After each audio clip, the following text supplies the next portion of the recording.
Action. So one of the things that fascinates me about business is the stress, because obviously you have so many things going on, so many different stressors. So during a bad week, month, day, how do you have all that stress, deal with it, and then continue to grow the business? Everybody is going to be presented with stress. However, when you strategically position yourself the way I have, I know that I'm going to have stressful days.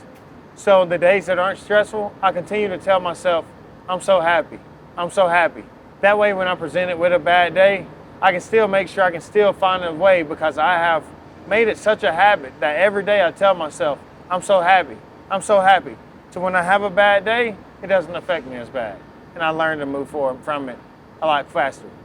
Now, just say there is a situation that I keep saying I'm so happy and I still can't find that happiness, and when I say it, I can feel that it's not truly there. That's fine, because I understand that when I'm not happy, I'm learning something. It's something new, a new lesson that I'm going to learn from it. And although I'm not happy right now, maybe tomorrow I will be. I love that answer. You talked about habits just there. Are there any other things that you do in business, any habits that you do, or any big habits that you had to stop doing that prevented you from going to however many figures a month? As you're growing, habits will change. Different things will become no longer acceptable. You'll understand how much you value your time and different things. So your habits will change. Your friends will change, the things that you do in your off time, and even from the moment that you wake up. When someone is strategically trying to position themselves better, from the moment they wake up, it's about trying to achieve that, whether it's making the bed, moving forward with the first task accomplished. Just there, you hit on making the bed, and that's a little integrity thing too, because if you make your bed sloppy, that's probably going to bleed into other aspects of your life. So do you make your bed to perfection, would you say? Yeah, I would say I definitely want to make my bed the best that I can. Not only with the positioning of making that bed. Now, any moments that I may be in that room, my bed is more neatly prepared, so that may boost my mood. And now at the end of a day, when I am actually at the actual end, the most tired I've been all day, I'm worn out. When you're presented with that bed that's nicely tucked, pillows made, that sleep is going to be a lot more rewarding, you know? Mm-hmm. You could say that I'm talking to version 2 of Jarvis, the one that has the business, but why didn't you stay version 1, the one that worked the 9 to 5, went home, watched TV? Why was that not okay with you? For me specifically, even while I had the 9 to 5, I could feel it on the inside that that's not where I wanted to stay. I knew that was temporarily. So that was no longer going to be a longevity fit for my plan.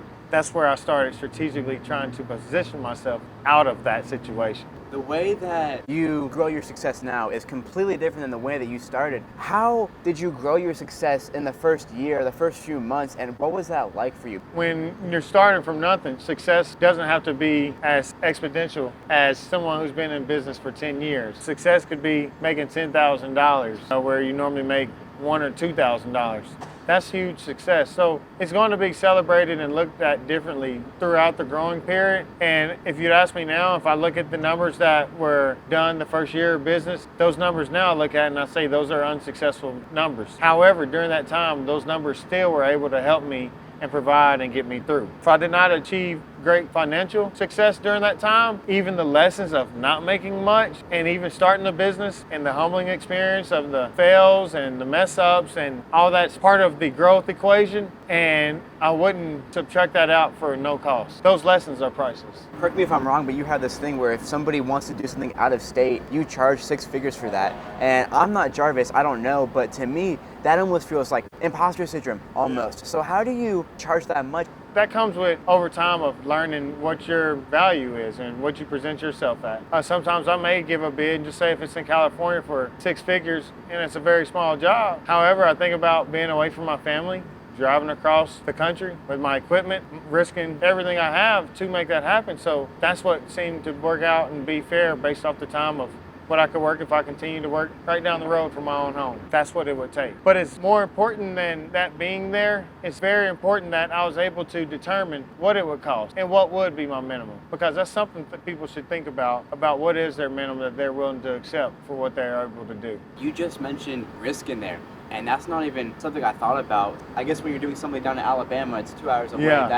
To me, that feels fraudulent, because it's like, oh, like they know I'm driving 2 hours. They know it's going to be this much work. Does that make sense? Yes, sir. I understand. And you're saying so like 6 figures, whereas somebody's in Alabama, but what if they're all the way in California in essence, right? We have a basic recommendation of, a basic job of $25,000. And if that's with outside of 100 miles, we recommend $50,000. We do that strategically so that the times that we're having to check in the hotels and do that extra planning is all worth the time of all the effort that we'll have to do to put into it. And when we say out of state, that is what is the recommended budget price of where it does start. So somebody in California that wants a big job, there's a good chance it could go over that. And if so, then we'll figure that all out. Say there's a little mini Jarvis out there, or somebody else who's trying to get into concrete.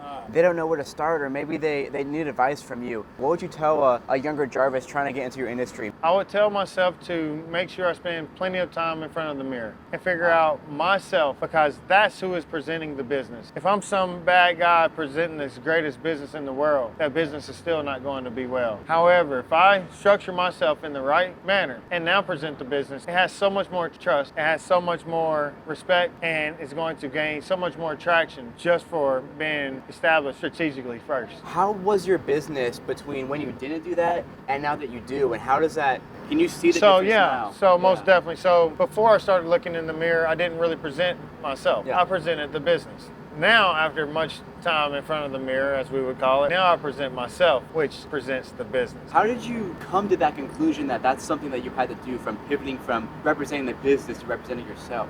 There was a few moments that I specifically noticed great impact. Specifically when we were doing the work that was featured on international TV, that I was not supposed to be in those videos and the show was not about us. However, once they seen how I carried myself, they were impressed with how I was willing to present myself. And that alone showed me how important it is to work on your presentation. I knew cameras are going to be there, trucks are clean, equipment's clean, guys are prepared, we're prepared, and with positioning ourselves like that, it just compounded to more and more projects and a better position. Do you struggle with imposter syndrome? Oh, I'm charging X, Y, and Z for concrete. I feel fraudulent. No, I don't. Like I said, I understand what my time is worth and the knowledge, the value. So there's been a lot of times that I've spent a lot of money, but I learned a big lesson. So I understand the lessons come with a price. One lesson, this may cost this, but I understand the greater value. A lot of times, people in my situation, we don't see great opportunities with our eyes. We see them with our mind. Could you elaborate a little bit on that? Because I've never heard that before, that you see it with your mind, not your eyes, I believe. Yeah, so how you were talking about every morning you'd see who you want to be. I feel that nobody can tell you what you can or can't be, but nobody can truly see the image of you and the dream that you have of yourself inside your brain. It may be hard to tell somebody exactly what it is because you may not see that exact picture. However, you can feel if something is closer towards it, or you can tell if something is further from it. So when you're making a decision, you know if this decision is going to get me closer towards that dream I had in my head of me, or if this is going to take me away. Am I going to work hard, or am I going to goof off? Once you continue to go the right direction, the more you go the right direction, the easier it'll be to see the goal of where exactly you're going. You just hit the nail on the head there. I mean, that's so true, where you have X thing that's going to take you away further from where you want to be, or you could do Y thing that's going to take you closer. Towards it, Putting that discipline, I can imagine that's a huge part of success too. So how was that, saying no to all those times that you wanted to say yes to things? You know, it's tough making those decisions, but the reward and the direction of where you want to go has to be way stronger. If that doesn't have enough pull on you, then we need to think about it more. And if we're not excited to work towards that, then we must install a little bit of greed into our own system that we want that, and we want to make sure we do everything to achieve that for ourselves. I guess eventually you kind of get to a point where you realize that the people that are people that I would look up to and that are trying to get to the areas I have that I'm trying to go, you gotta say, those people don't do this, or those people do this. It's very important to be strategically positioned, but that doesn't mean it's going to be easy or it's not a lot of work. It's a lot of work, but it's definitely more rewarding than working and not going any direction with it. So I would rather work harder and knowing that you're going to reach greater success in working in that direction. I mean, you look back at it now and it's all those hard times. I can imagine you're grateful for them, all the saying no when you want to say yes to the partying and everything. Yeah, and as you get older and as you mature and look at things differently, you'll be glad those things happen. You'll be glad that you was overwhelmed and you were stressed, because those are going to be times that you grow, you figure out better systems, and you make the best of it. You're going to figure out exactly who you are, and then the next time that you're presented with those struggles, you'll get through it so much easier. I can imagine you're passionate about what what you do, and if you weren't, you absolutely would not be in the position that you are in today. Is that right? I 100% would not be doing concrete if I was not passionate about it. There's a lot of other things that a man can do other than pouring concrete, which is very physically demanding. I wouldn't recommend it to somebody if they didn't like to do it and have a passion for it. When it comes to doing a business or entrepreneurship, it's always going to be best that you do what you know best, what you're good at, or what you like to do. And I've always actually liked to do it, and I've always been good at it, so it just makes for a double whammy. In all aspects of your life, when you are grateful, do you have little mindsets like that? I know you mentioned the one earlier, but is there anything else that you Ultimately, like my mindset tries to stay as positive as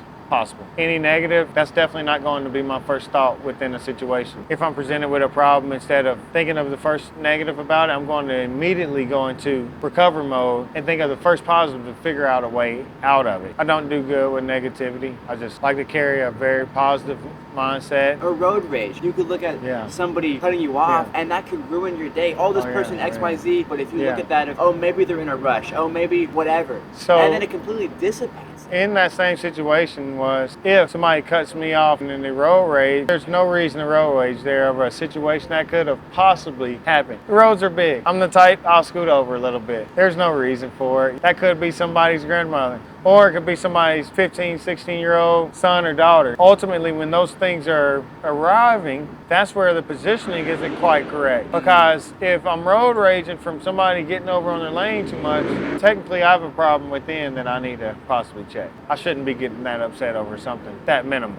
It's a little dangerous, yes. Can I avoid it and make it not a big issue of it? Yes. I would try to approach it like that. Say there's somebody watching this right now who leans towards that more negative mindset. Okay. And what's something you would tell them to help fix that mindset, and maybe what it's like to reap the benefits of having a positive mindset? I think that would go all the way back to our first conversation of back to the mirror. And understand, do you want to be looked at as a person who has a negative mindset? Because sometimes it's harder to see things with the eyes, like I've said. So when we say, I want to look at it from the outsiders in, you have to use your mind. So you have to think what those other people are feeling and how they think when you may be negative. The best way to fix that is going to just be, you got to get tired of it. You got to say enough is enough. I'm done living like that. I'm going to do a complete 180, go the other way down the road. And in every scenario, I will find a way to be happy and be positive. Start with the automatic, easy. Hey, it's a beautiful day. Hey, it's not raining today. Hey, I'm alive, I'm breathing. If you just continue a list like that, find the ways to be positive, eventually those things that are negativity that show up occasionally, they'll be overwhelmed by the thoughts of positivity. You don't have to worry about them no more. Beautiful answer, Jarvis. I love that. Your whole thing in business is about positioning yourself strategically. How did you come to find that out? As far as figuring it out, man, lots of time figuring out coaching, mentoring, motivational, success, business, entrepreneurship, business, a lot of words that you're bouncing around trying to figure out. And I've actually done a lot of those, but there was a common denominator in all of them. It took a while to put a name to it. I couldn't figure out what it was, but that comes from having an image in my head and knowing I have to tell people this is what I offer. I didn't want to offer coaching. I don't want to offer mentoring. That's not what I felt was my position. It was strategic positioning. It probably hit me about 3 o'clock one morning. Lots of conversations with myself, lots of research, and ultimately I was bouncing the ideas of just using my name. Came up with a lot of different business names I could call it. And then I realized I just want to continue to work on my own personal brand, Jarvis Jenkins, and what I was offering was strategic positioning. And I feel like exactly that, positioning yourself strategically is yes. It's the nail on the head. Thank you, man. Yes. One last question for you, and it's my favorite. All right. You have one microphone, Jarvis. Okay. It's connected to all 8 billion people on Earth. Okay. You have one message or 60 seconds. What do you say? Man, love everybody. Treat everybody fair. Help others and help yourself.